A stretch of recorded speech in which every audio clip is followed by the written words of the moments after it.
Pergunta do consulente Silva, aqui do bairro Macuco. Ele pergunta ao pastor se os 144 mil descritos no Apocalipse serão circuncidados. Nós queremos dizer que no capítulo 7 do livro do Apocalipse mencionam as 12 tribos de Israel, dando o nome de cada tribo, e em se tratando de judeus, é de se admitir que eram circuncidados. Esse mesmo número, 144 mil, é repetido no capítulo 14. Da mesma forma, seriam os que são mencionados no capítulo 7, que já nos referimos. De modo que, sendo todos judeus, admitimos que todos eles eram participantes da circuncisão. A circuncisão era uma condição obrigatória para os israelitas. Eles tinham que ser circuncidados no 8º dia de nascimento. Houvesse o que houvesse, era sagrado. Então, ele se admitia que sim, a nossa resposta, que eles eram circuncidados. A próxima pergunta é do Gentil, do Jardim Progresso. Ele fala aqui para o pastor: pastor, onde está na Bíblia que o Senhor Jesus foi ao inferno e tomou do diabo as chaves da morte e do inferno? Bom, aqui há um acréscimo que está fora da Bíblia Sagrada. O que nós lemos efetivamente na Bíblia está no livro do Apocalipse, capítulo 1 e versículo 18, mas não dizendo que Jesus foi ao inferno. Eu vou ler. Eu vou começar no versículo 17 para se tornar mais claro a leitura. E eu, quando o vi, caí a seus pés como morto, e ele pôs sobre mim a sua destra, dizendo-me: não temas, eu sou o primeiro e o último. Então está alguém falando do Senhor Jesus na colocação de primeiro e último, que era um atributo exclusivo da divindade. No Antigo Testamento era aplicado ao Pai. No Novo Testamento é aplicado a Jesus. Agora, falando ainda de Jesus. E o que vivo e fui morto, mas eis que eu estou vivo para todo sempre. Amém. E tenho as chaves da morte e do inferno. Então Jesus tem as chaves para abrir oportunamente, conforme for da sua vontade e a ocasião propícia para isso. Mas o texto não diz que Jesus foi ao inferno. Ele tem as chaves da morte e do inferno. A próxima pergunta é da consulente Juliana, aqui do bairro Gonzaga, em Santos. A Juliana aqui fez 2 perguntas para o pastor. Vamos então para a primeira. Pastor, na igreja que frequento, o pastor fez um culto de ceia baseado na ceia judaica, usando, por exemplo, pães asmos. Tem algum problema realizar a celebração da ceia dessa forma? Não, nenhuma posição contrária. Porém, nós queremos deixar bem claro aos nossos irmãos que a nossa ceia não faz exigência de que o pão da ceia seja da qualificação do pão judeu, que era dado dentro do judaísmo em geral, comiam desse pão.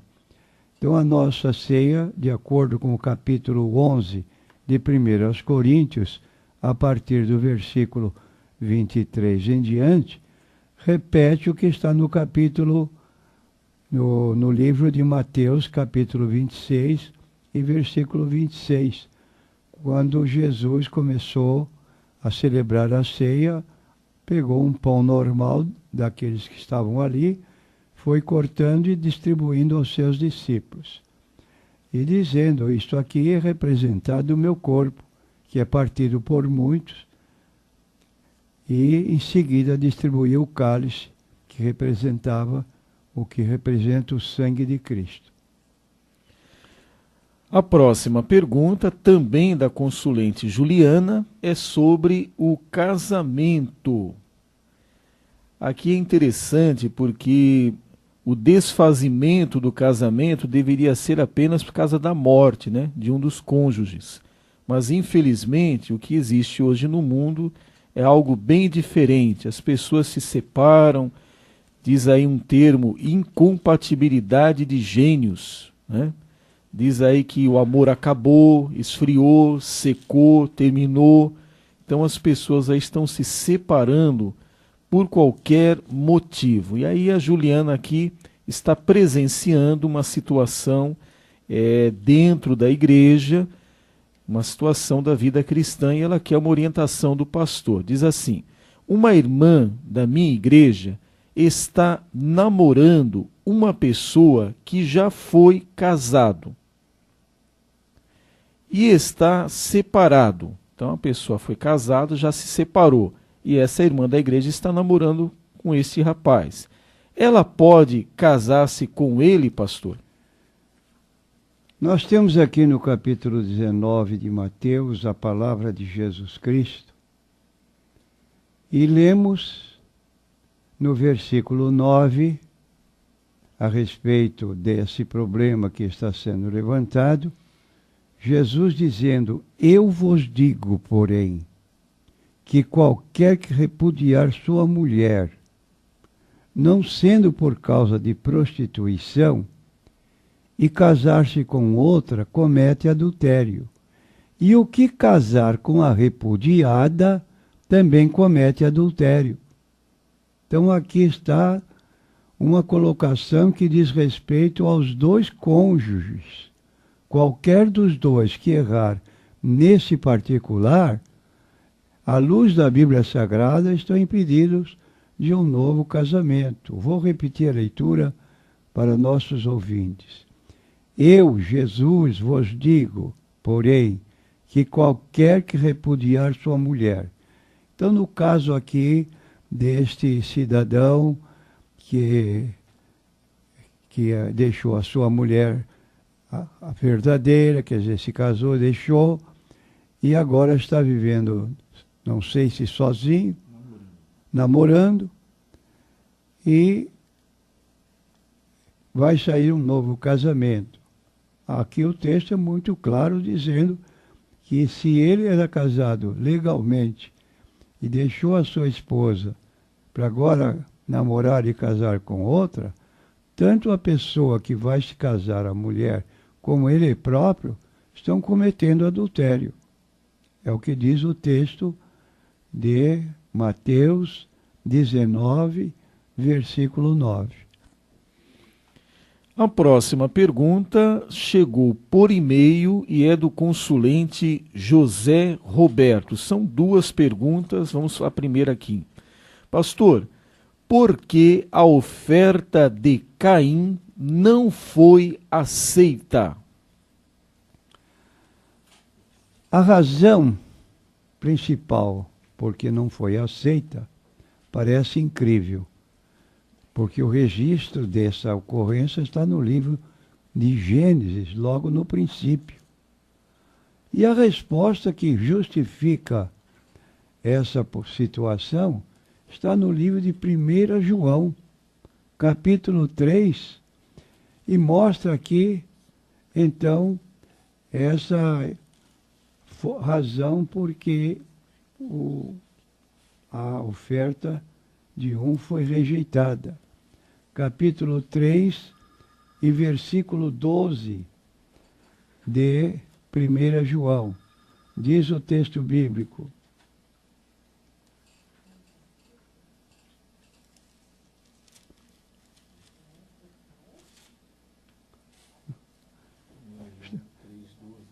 Está aqui.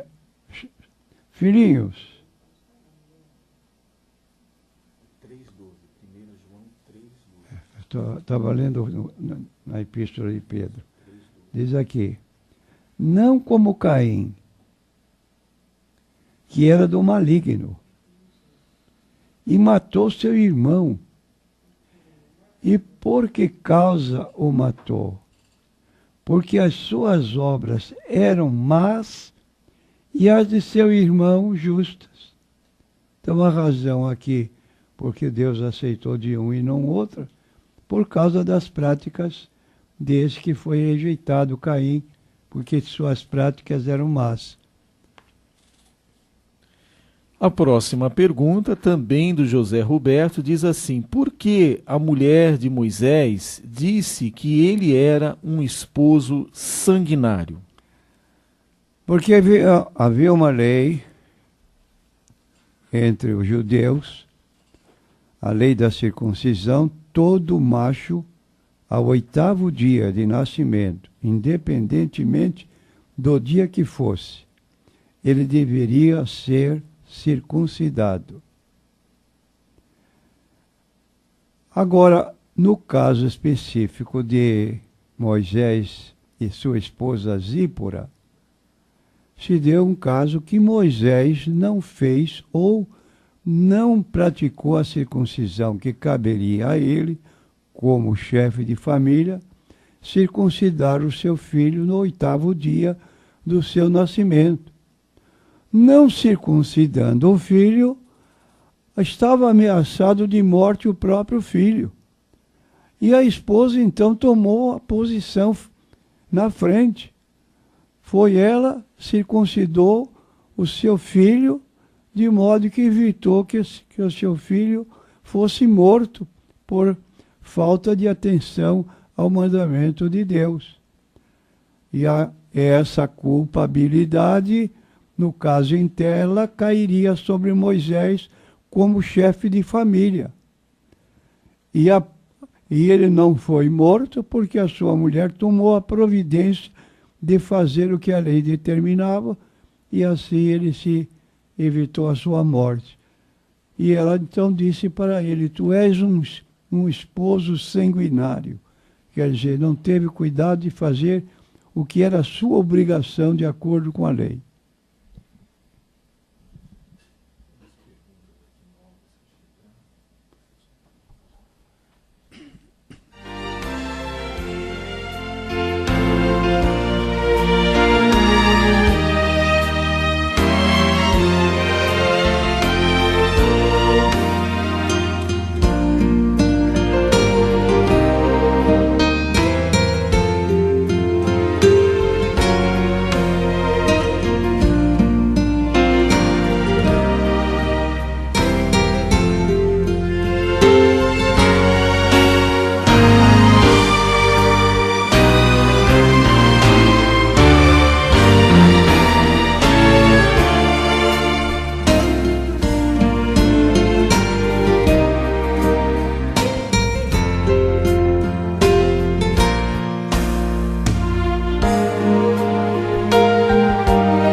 A próxima pergunta é NQI Mulher. A consulente não quer se identificar. NQI não quer se identificar. Mas ela ligou e deixou aqui a sua pergunta para o pastor. Ela diz assim: pastor, eu vou aos cultos semanais e também à escola bíblica dominical. Como sou uma pessoa que também se dedica muito ao meu lar, porque ela diz que tem uma casa grande para limpar, para cuidar, e também tem os filhos solteiros em casa. Pelo jeito aqui, são jovens, os meninos normalmente não gostam de ajudar, de lavar uma louça, de fazer alguma coisa. Então, ela se sente aqui muito atarefada com esses afazeres da casa, da família. Ela estaria pecando ou errando se não fosse aos cultos de domingo à noite, pastor? Ela diz assim: eu vou a esse culto, mas confesso que fico bastante cansada. Nós queremos dizer à nossa irmã que, se conseguir convencer seus filhos para ajudá-la na limpeza da casa e outras obrigações caseiras, se conseguir convencê-los amigavelmente, não vai espantar seus filhos da sua casa, exigindo obrigatoriamente que acompanhe a irmã. Mas, quanto à sua presença na igreja, a forma como a irmã descreveu, não podemos dizer nada contrário. A única coisa que só faço observação à irmã, não porque haja algum erro, mas aqui no livro de Hebreus, capítulo 9, no versículo 25, declara: não deixando de congregar-nos, como é costume de alguns, antes admoestando-nos uns aos outros, e tanto mais quanto vedes que se vai aproximando aquele dia. Significando isso, que às vezes a pessoa pode abandonar, de certo modo, praticamente, a presença ao culto, e aí é um caminho para o desvio. Mas como a irmã frequenta os cultos semanais, frequenta a escola bíblica dominical, e só está faltando uma reunião da noite, nada podemos contestar. Que a bênção de Deus repouse sobre sua vida, e se a irmã tiver uma oportunidade de diminuir seu trabalho sem sofrer prejuízo financeiro ou qualquer outra situação, aproveite. Mas, do contrário, não deixe faltar nada em sua casa e continue servindo a Deus. A próxima pergunta é do Arlindo, da Igreja O Brasil para Cristo, do distrito de Vicente de Carvalho. Ele diz assim: pastor, eu ouvi um pastor dizer que a cor negra foi uma maldição de Deus. Isso tem alguma procedência? Não tem procedência. Deus não faz acepção de pessoas. O homem olha para o que está diante de si. Deus olha para o coração. Capítulo 17 do livro de Jeremias. Ele perscruta o nosso coração. Sabe quem nós somos realmente, não exteriormente, na cor da pele. Agora, como é que se explica a pele negra? É muito simples. O mundo tem várias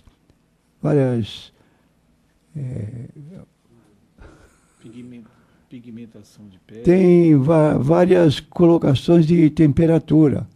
Uma pessoa que mora no Brasil, notadamente nas regiões do norte, tem possibilidade maior do que quem mora na faixa do sul de adquirir a cor negra.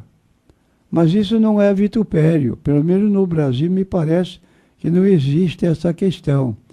Há países como os países africanos, em que o calor, o sol é maior, então é um país constituído só de pessoas de cor.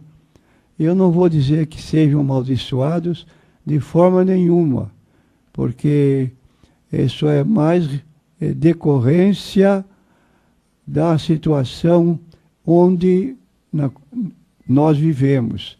Território onde haja chuva frequente e seja sempre um sol ameno e quase frio, como existe aqui no Brasil, Campos do Jordão, diariamente é frio lá ininterruptamente. Ora, uma pessoa que nasce lá é uma pessoa clara. Agora, se nasce numa região quente, é consequência da própria normalidade da região. De modo que fique em paz nesse particular, e nós brasileiros não devemos fazer acepção de pessoas. Deus não olha para o que vê o homem, mas olha para o que está no coração. E acaba se tornando aí um preconceito muito grande, porque dizer que a cor negra é um sinal de maldição, você imagina os relacionamentos como ficarão, né? Dentro da igreja, pessoas de cor negra, cor branca, vai dizer que a pessoa de cor negra é amaldiçoada. Que coisa mais terrível de se dizer, né? Bom, a próxima pergunta é da Juliana aqui do bairro Gonzaga. Ela diz assim: se Satanás é o pai da mentira, isso dito pelo próprio Senhor Jesus em João 8,44, por que ele fala a verdade algumas vezes? Isso é, se ele fala a verdade, pastor. Costumeiramente, dentro da própria natureza do diabo, ele fala a mentira como nós costumamos falar a verdade. Nós temos no livro de João, quando Jesus declarou que o diabo é o pai da mentira, e falou aos judeus que o escutavam: e vós quereis cumprir a vontade do vosso pai. Ele foi mentiroso desde o começo, nunca se firmou na verdade. Quando fala uma mentira, fala do que ele é próprio, porque é mentiroso e pai da mentira.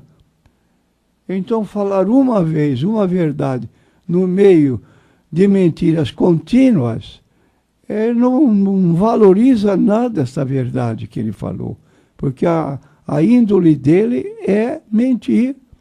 Quando os judeus disseram para Jesus: nós temos um pai que é Deus. E Jesus disse para eles: se vós fosseis filhos de Deus, não tentarias matar-me, porque é um trabalho do diabo. E disse Jesus claramente: vós tendes por pai o diabo. Ele veio para matar, roubar e destruir. Por isso a Bíblia diz: não deis lugar ao diabo. E minha consulente, a senhora vai desculpar o diabo aqui uma vez assim que ele esqueceu da sua natureza e falou a verdade. Mas isso não é normal. A natureza dele é mentir, mentir, mentir e não falar a verdade. Aproveitando, pastor, Deus criou o diabo? Não criou o diabo. Deus criou um anjo de luz. Por isso que o nome dele era chamado Lúcifer. Lúcifer é uma palavra que diz luzeiro. Está no livro de Isaías 14:12. É o luzeiro, iluminador, é a luz que ilumina o nosso amanhecer. Agora ele se tornou diabo, quando diz lá no versículo 14 que ele intentou fazer manobras para chegar a ser igual a Deus, usando de situações impróprias, mentindo e matando, roubando, agindo dolosamente. Por isso, diga para qualquer pessoa: Deus não é o pai do diabo. Ele criou um anjo de luz. E criou propriamente anjos, que eram anjos eleitos, para servir o trabalho de Deus, como chefe Lúcifer. Caiu o chefe, levou com ele todos os que estavam submissos a ele, como diz o livro de Apocalipse. E estão fazendo o quê? de dia e de noite fazendo acusação contra os homens de Deus, contra as pessoas de Deus. Por isso a Bíblia diz, não deis lugar ao diabo. A próxima pergunta é NQI Homem. Muito interessante aqui a pergunta do nosso consulente também. Ele diz aqui que todos os dias, pastor, quando sai para trabalhar, a sua mãezinha, ainda deitada, se despede dele dizendo palavras de incentivo, que Deus te acompanhe. Isso é muito bom, pastor. Depois, um bom serviço para você e outras coisas. Mas algumas vezes a sua mãezinha diz a ele uma coisa que o deixa intrigado. Que o exército de Israel te acompanhe. Aí ele fica com dúvida. O que ela quer dizer com isso? Teria alguma forma de, à luz da Bíblia, confirmar a fala da sua mãe ou refutá-la? Isso é forma de abençoar os filhos, pastor? Sem dúvida, ter um exército igual de Israel à disposição para a sua defesa pessoal, você devia agradecer sua mãe. Agora escute só o que diz a Bíblia a respeito da bênção dos pais aos filhos. Vós, filhos, sede obedientes a vossos pais no Senhor, porque isto é justo. Honra teu pai e a tua mãe, que é o primeiro mandamento com promessa, para que te vá bem e vivas muito tempo sobre a terra. Está aqui, Efésios, capítulo 6, nós temos aqui no versículo 1 e 2. Vós, filhos, sede obedientes a vossos pais no Senhor, porque isto é justo. Honra teu pai e a tua mãe, que é o primeiro mandamento com promessa, para que te vá bem e vivas muito tempo sobre a terra. E recomendo aos pais, que não é o caso da sua mãe, vós pais, não provoqueis a ira a vossos filhos, mas criai-os na doutrina e na admoestação do Senhor. Estou lendo em Efésios capítulo 6, versículo 1 até o versículo 4. Versículos 2 e 3, bênção da mãe ao filho. Versículo 4, pais, não provoque a ira do seu filho. Pastor, aproveitando então a pergunta aí do nosso consulente, é muito interessante hoje porque esse exército de Israel algumas vezes foi representado pelos próprios anjos, que Deus estava ali colocando à disposição para lutar, guerrear e proteger o seu povo.